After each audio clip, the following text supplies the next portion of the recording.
제일 그래도 그 경쟁이 약하고 싸게 살 수 있는 게 바로 공매 분야입니다. 제가 이제 한 20년 전에 이제 그 경매를 시작을 20년이 넘었군요. 한 30년 다가 되는군요. 예, 그 30년 전에 이제 그 경매를 시작해가지고, 예, 그 낙찰받다 보니까 우연찮게 이제 공매 시장을 알게 되고, 그로 인해 가지고 제일 먼저 제가 이제 그 공매 시장을 그 입찰에 그 참여했던 부분들이 바로 뭐 한국토지신탁에서 논현동에 있는 그 아파트를 30평대 아파트를 반값에 샀던 기억이 납니다. 어쨌든 여러분이 이렇게 공매를 잘하려고 그러면 지금 제가 말씀드리는 이러한 엄비동매 34번째 오늘은 이제 좀 진도를 많이 나가야 됩니다. 왜냐면 한 6개 사례를 갖다가 좀 쉽게 설명해 보도록 하겠습니다. 자, 책에 들어 공매 투자의 정석에 이 공매 투자의 정석이죠. 이 공매 투자의 정석으로 들어가면 몇 페이지에 있냐면 219쪽에 있는 겁니다. 이 공매 투자의 정석에 책이 이제 그 손에 잡히는 공매 투자의 정석이라고 나오는데 이 부분에 219쪽에 보면 이런 내용이 있습니다. 조세채권은 동순위가 원칙이지만 외의가 있다. 조세채권 상호간에 이러한 조세채권 상호간에는 동순위가 원칙이지만 이게 국세지법 35조에 있는 내용이죠. 법조항은 됐으면 빼라고요? 그렇게 하겠습니다. 법 얘기하면 어렵지만 그래도 법이 근거를 대야 여러분이 그런 게 있다. 그러니까 그냥 법을 얘기할 땐 법은 그냥 쉽게 생각하고 한기를 흘리세요. 필요한 사람이 있으면 메모를 하시든가. 조세권 상환은 동순위가 원칙이다. 그러나 조세권 상환에도 예외가 있다. 예외는 그 체납처분비 우선의 원칙, 비용 우선의 원칙이죠. 그 당해세 우선의 원칙, 납세담보의 우선 원칙, 그리고 암손책이 적이 되는데, 공매나 경매가 집행 비용을 제한, 영순위로 공매와 경매 비용을 제하죠. 그래서 1순위로 조세채권 사이에는 매각 대금을 가지고 당해세가 1순위로 배당받고 2순위로 납세담보, 3순위로 암선착주의, 4순위로 참가압류와 교부 청구한 조채권 상환에 법정길 상관없이 동순위가 항상 원칙이다. 이 순서에도 유의할 점은 당해세와 납세담보 채권을 제외한 조세채권 간에는 법정길과 상관없이 그 동순위가 원칙이고 단지 최초 압류한 자에 대해서만 암선착주의 적용이 된다. 그러나 압류하지 않은 조세채권이나 또는 압류에 참가한 조세채권은 동순위로 안 분배당받는다. 이렇게 국세법에서는 정하고 있죠. 그래서 이 부분을 이 책에 낸 내용을 한번 읽어봐 드리고 제가 판서라서 간단하게 여러분이 이해하기 쉽게 간단하게 한번 좀 정리해 보게 하겠습니다. 오케이. 조세 채권 상호간의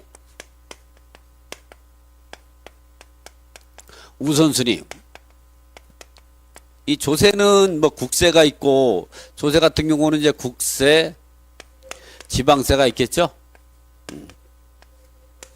조세채권 상호간의 우선순위는 어떻게 되겠냐? 기본적으로 원칙적으로는요. 동순위가 원칙입니다. 동순위가 뭡니까? 순위가 똑같다는 얘기죠. 순위가 똑같아요. 여러분 그 공부하실 때 너무 어려워하지 마세요. 그리고 어려우면 제 카페가 있거든요. 카페 홈페이지도 만들었습니다. 카페가 이제 김동희 교수의 부사모 부동산을 사랑하는 모임이죠. 또 김동희 약자 영어로 KDH 김동희 114 뭐든지 물어보라 114.com 하면 홈페이지가 나옵니다. 홈페이지. 여러분 홈페이지 한번 제가 보여드릴까요? 제가 한번 홈페이지를 보여드리고 시작하도록 하죠. 홈페이지를 한번 보여드리겠습니다. 홈페이지를 잘 만들었죠. 제가 여러분한테 홈페이지를 한번 보여드리도록 하겠습니다. 자, 이렇게 여기 홈페이지가 아니고 이렇게 홈페이지가 나오죠. kdh124.com 하면 들어와서 하면 제가 강의하는 거와 요건 오프라인 강의, 밑에 거는 온라인 강의죠. 그리고 제가 운영하는 방송국, 그리고 그동안에 제가 썼던 책도 많이 썼죠. 제가 27권 쓴 저자입니다. 그래도.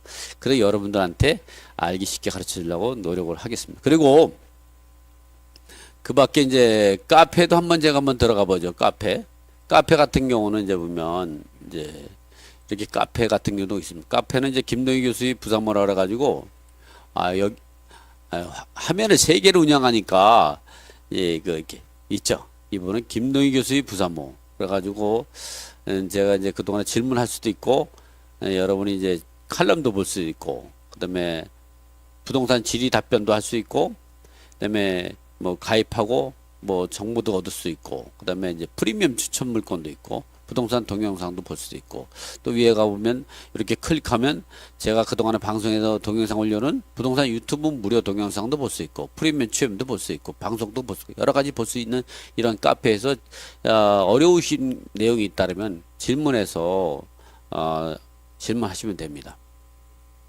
자, 그러면 광고는 이제 그만하고 광고하고 이제 하겠습니다. 여러분 그러니까 궁금할 때 이거 뭐 제가 이 홍보해가지고 얼마나 잘 살겠습니까? 여러분 도와드리려고 이렇게 하는 거지.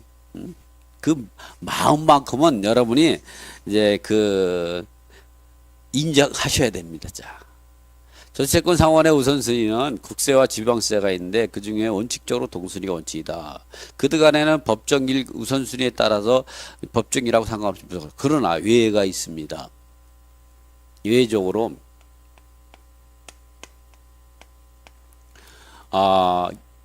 매각대금에 대해서 매각대금에서 공매, 경매, 집병,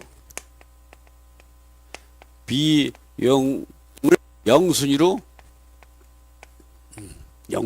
하죠. 1순위는 누구냐? 1순위. 그럼 1순위가 뭐가 될까? 1순위 여러분이 잘 알고 있는 당해세.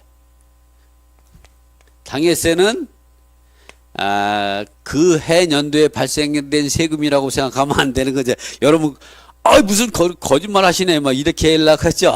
제가 말을 한번 좀 간접 바빴어요. 이 당해세는 당연인데 세금이 아니라 그 부동산에 직접적으로 발생된 세금이죠. 그러니까 부동산 지방세 같은 경우는 재산세, 또 국세로서는 종합부동산세 또는 상속세, 상속받고 나면 상속세가 발생하죠. 또는 증여받은 증여세 이런 것들이죠. 그 다음에 2순위로 배당받는 것이 뭐냐? 조세채권 상호거래는 납세담보.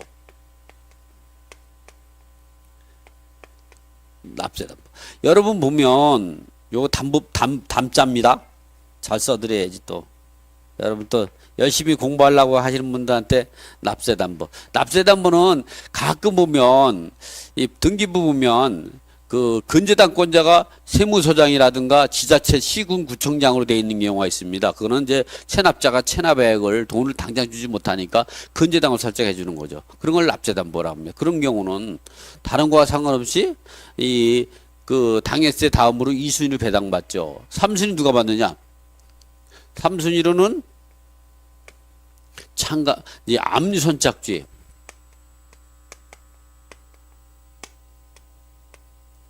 이 압류선착주의는 최초의 압류한 자.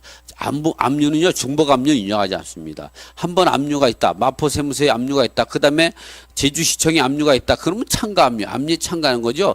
이 처음에 마포구청자 압류권자만 압류를 보고 그 다음에 이 압류는 압류를 보지 않습니다. 그러나 이 압류가 최초 마포구청에 압류 해제되면 참가압류권자가 압류권자가 되는 거죠.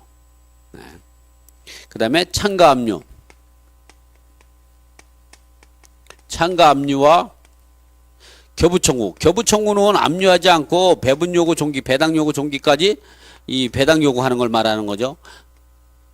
왜 그냐면 경매나 공매가 들어가면 반드시 채권 신고하도록 주소지 관할 세무서에게 통지하고 그 다음에 부동산 소재지 관할 시군구청장에게 통지하도록 돼 있고 그다음에 각 주소지 관할 공과금 기관장에도 공과금이나 세금에 대해서 교부 청구할 것을 하라고 통지하도록 돼 있기 때문에 당연히 등기부에 압류를 하지 않아도 알고서 교부 청구. 이런 경우는 4순위로 동순위로 안분 배당 받습니다. 4순위가 되는 거죠.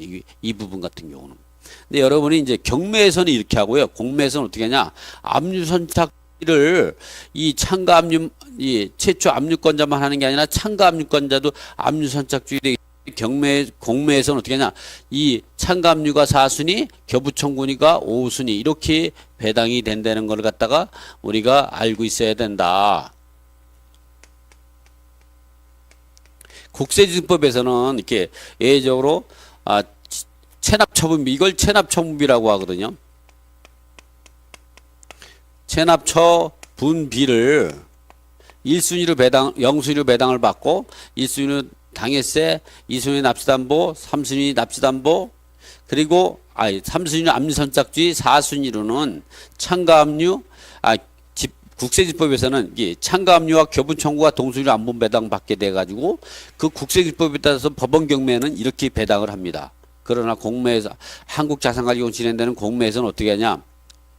참가압류권자도 압류선착 적용해 가지고 이렇게 3순위 압류선착주의의 3순위 최초 압류권자 3순위, 그 다음에 참가한 압류권자가 4순위, 압류하지 않고 교부청구한 사람은 5순위로 배당을 하게 된다. 이렇게 간단하게 조세채권 간에는 동순위가 원칙이지만 이와 같이 조세채권이 당해세라든가 납세담보라든가 또는 압류를 했다면 압류 선착주의에 따라서 30 배당을 받고 이 참가압류와 교부청구는 동순위가 원칙인데 이런 거는 국세징법에 있어서 법원 경매는 이렇게 따르지만 한국자산관리공사는 자산관리 외기에 따라 가지고 이 참가압류권자도 압류선착주 적용받아 가지고 이 압류선착주의 3순위, 참가압류권자 두 번째 참가압류권자 4순위, 세 번째 참가압류권자가 5순위, 그리고 압류하지 않은 사람한테 교부청구 이렇게 배분하고 있다는 사실을 이제 구분해서 알고 계시면 되는 거죠. 이렇게 해서 초세채권 상호간의 우선순위를 결정하는 방법은 어떻게 하는가 이렇게 가볍게 여러분이 알고 있으면 되는 겁니다.